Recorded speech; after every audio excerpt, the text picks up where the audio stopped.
Hello, everybody. I was telling my wife the other day, I said, my last couple of videos, I have forgotten to say my exit line, which is, I want for myself what I want for everyone. I want for everyone what I want for myself, which is not my quote. It's from the late, great Toledo Jones from the book, The Science of Getting Rich by Wallace D. Wattles. How do I know that so fluently? Is because I love that book. And until I read From the Trash Man to the Cash Man by Dr. Myron Golden, please see the link in my description, The Science of Getting Rich was my favorite book. So, all that being said, let's talk about the Fed's decision, which I haven't heard yet. I don't watch news. I don't watch TV, with the exception of Ohio State football. Thanks again to Dr. Myron Golden, because as Dr. Golden says, if you're broke, and broke is defined as less than $40,000 a month, you can't afford to watch TV. Like, okay, well, I need to not watch TV. So I don't watch TV with the exception of Ohio State football games, which is 3 hours on Saturday. Other than that, I have not watched TV in a month, with the exception of Ohio State football. So, and Dr. Golden also adds, and I might have mentioned this earlier in another video, Dr. Golden says you shouldn't listen to music either. Not that there's anything wrong with music, but get the money thing out of the way, then you can listen to all the music you want. Heck, you could have musicians come to your house. I love how people just blatantly run red lights. It's a pet peeve.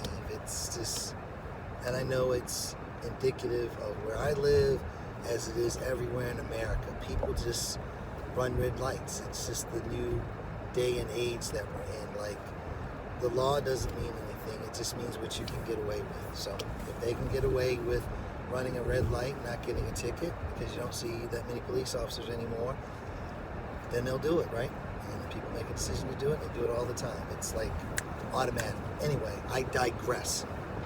So yesterday, 2 o'clock, Federal Reserve was making their announcement on raising interest rates 75 basis points, possibly 100.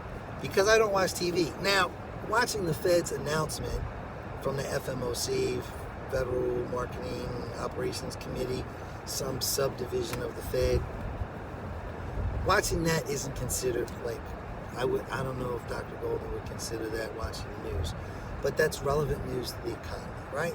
But here's my point.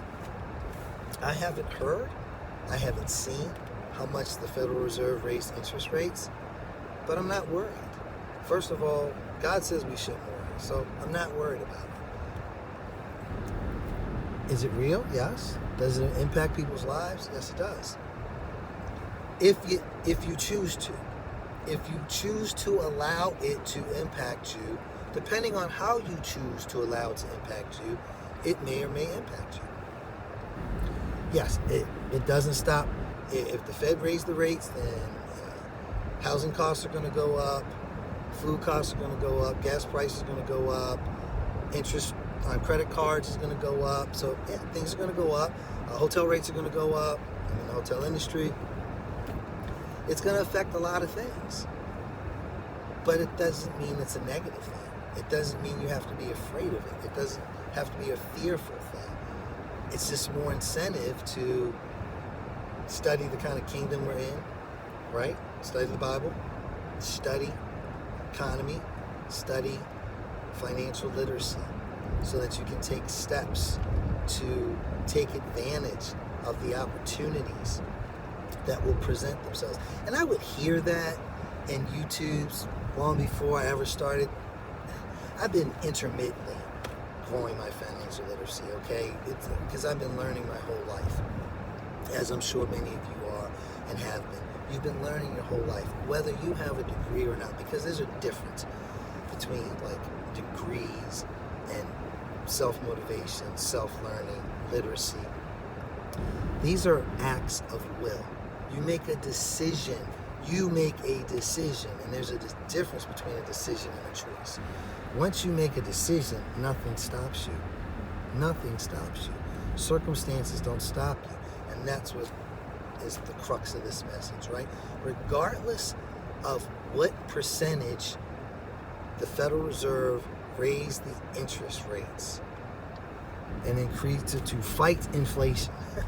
and I heard a commentary on YouTube, and the gentleman said, the Fed isn't all bad. Actually, it was a live event I was at. And he was like, the Fed isn't all bad because, we don't have the inflation that Argentina has. God bless Argentina and the people of Argentina and the leaders of Argentina. God bless them. And God bless, I think it's a country in Africa that has super high inflation. I mean, we don't have that, no. So is the Federal Reserve all bad? I don't think it's a matter of is the Federal Reserve bad or good. That's not the question.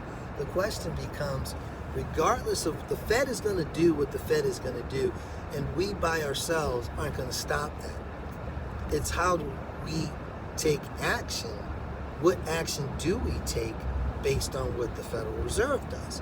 So if you are growing your financial literacy, if you are learning, if you are at the point where you know what you can afford to invest, what you can afford to lose, and you're studying and you're coming up with some decisions and you're making decisions, not choices, you're making a decision that you're going to invest. You're going to put yourself in a better position now for the future than you were before.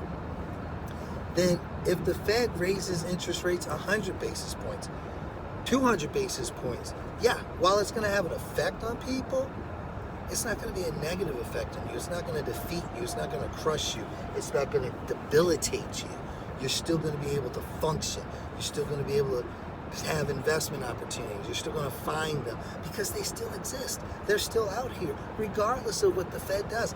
I never saw and understood that until the last year and a half of my life as I've increased and since I've made a decision to invest in cryptocurrency, to learn and understand cryptocurrency, to invest in my self-education of cryptocurrency, i.e. financial literacy.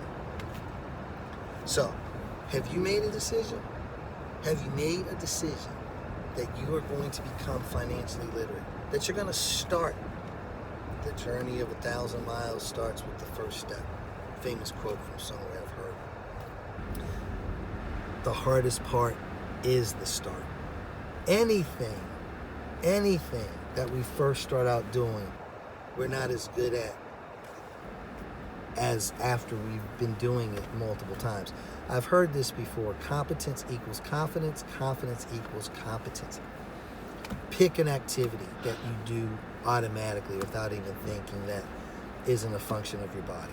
So let's say, for instance, riding a bike. When you first start out, some of us may have training wheels. Talked about this in my interview with Jamal Titus. He didn't have training wheels to start out. He just had to start on a bike.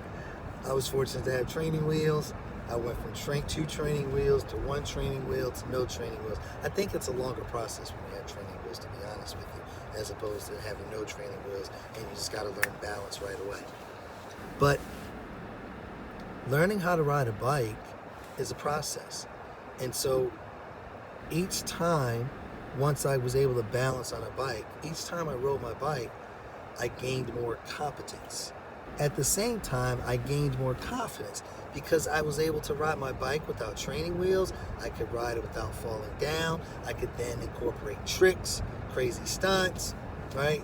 Etc., etc., etc. I could go faster. I could stop sooner. Because my competence was increasing as well as my competence. Simultaneously, both increased. Wake surfing. So it's taken me 5 years. I just had this conversation. It's taken me 5 years to be able to stand up on that board and have a boat pull me on the lake. An amazing activity. Put some in the comments if you've wake surfed, if you know what wake surfing is, if you've ever wake surfed, if you want to wake surf, put that in the comments. Love to talk about wake surfing. It is an amazing activity. Works your core, your legs, the water. The temperature in the lake is 84 degrees. Unreal. An amazing time. And you can wake surf at all ages, all health situations, male, female, little kids, senior citizens, grandparents, everything in between, and then some. You could have two people on the wake surfing board at the same time. It's just amazing. So I digress. When I first started 5 years ago, I couldn't get up on the board. Now I get up on the board. Now I wake surf. I'm still holding on to the rope. But next season, I guarantee you, and I'm going to post a video because I'll know the technology. I'm going to post a video of me wake surfing without the rope. I can wake surf now, but I don't wake surf without holding on to the rope. But I'm up and I'm surfing. Amazing. My confidence has increased. My competence has increased because I kept doing it. Well, it's no different with your financial literacy. You hear these terms, you don't understand and know what they mean. Just get started. You know, I heard this when it comes to working out. The hardest part is the start. So just start. Make a decision. The start starts with the decision. Make a decision that you're going to increase your financial literacy. Make a decision. Make the decision. So, I leave you with, I want for myself what I want for everyone. I want for everyone what I want for myself. I love you. I appreciate you. Thank you for your comments. Thank you for your likes. Thank you for sharing this video. Thank you for subscribing to my channel. And hey, I'm reading another book. You got to be reading too. You're reading too. Put in the comments what book you're reading. Let's talk about it. Love to hear it. And I'm going to start talking about the books that I'm reading. And I'm reading a book called The Suitcase Entrepreneur. And her last name is Nissen. Oh, it's right here. Okay. The Suitcase Entrepreneur, Natalie Sisson. Shout out to you, Natalie Sisson. Amazing book. Shout out to my mastermind accountability partner, Tiger Toledo, who told me to read this book. And she coined I don't know if she came up with this concept, but it's called leading learner. And I shared this with my friend Jamal Titus, and he had never heard the term either. A leading learner. I'm a leading learner. I don't know everything. I'm not at the forefront of everything. I'm on this journey, and you're on it with me, right? So it just makes me a leading learner because I'm still learning, and you're learning with me. And I love the fact that you're learning with me, and we're learning together, and we have this commonality, we have this bond. So type in the comments what book you're reading. Type in the comments if you've made a decision to begin your journey of financial literacy, or just anything else you want to share. I appreciate it very much. So, this leading learner is signing off, wanting for myself what I want for everyone, wanting for everyone what I want for myself. Go make a decision.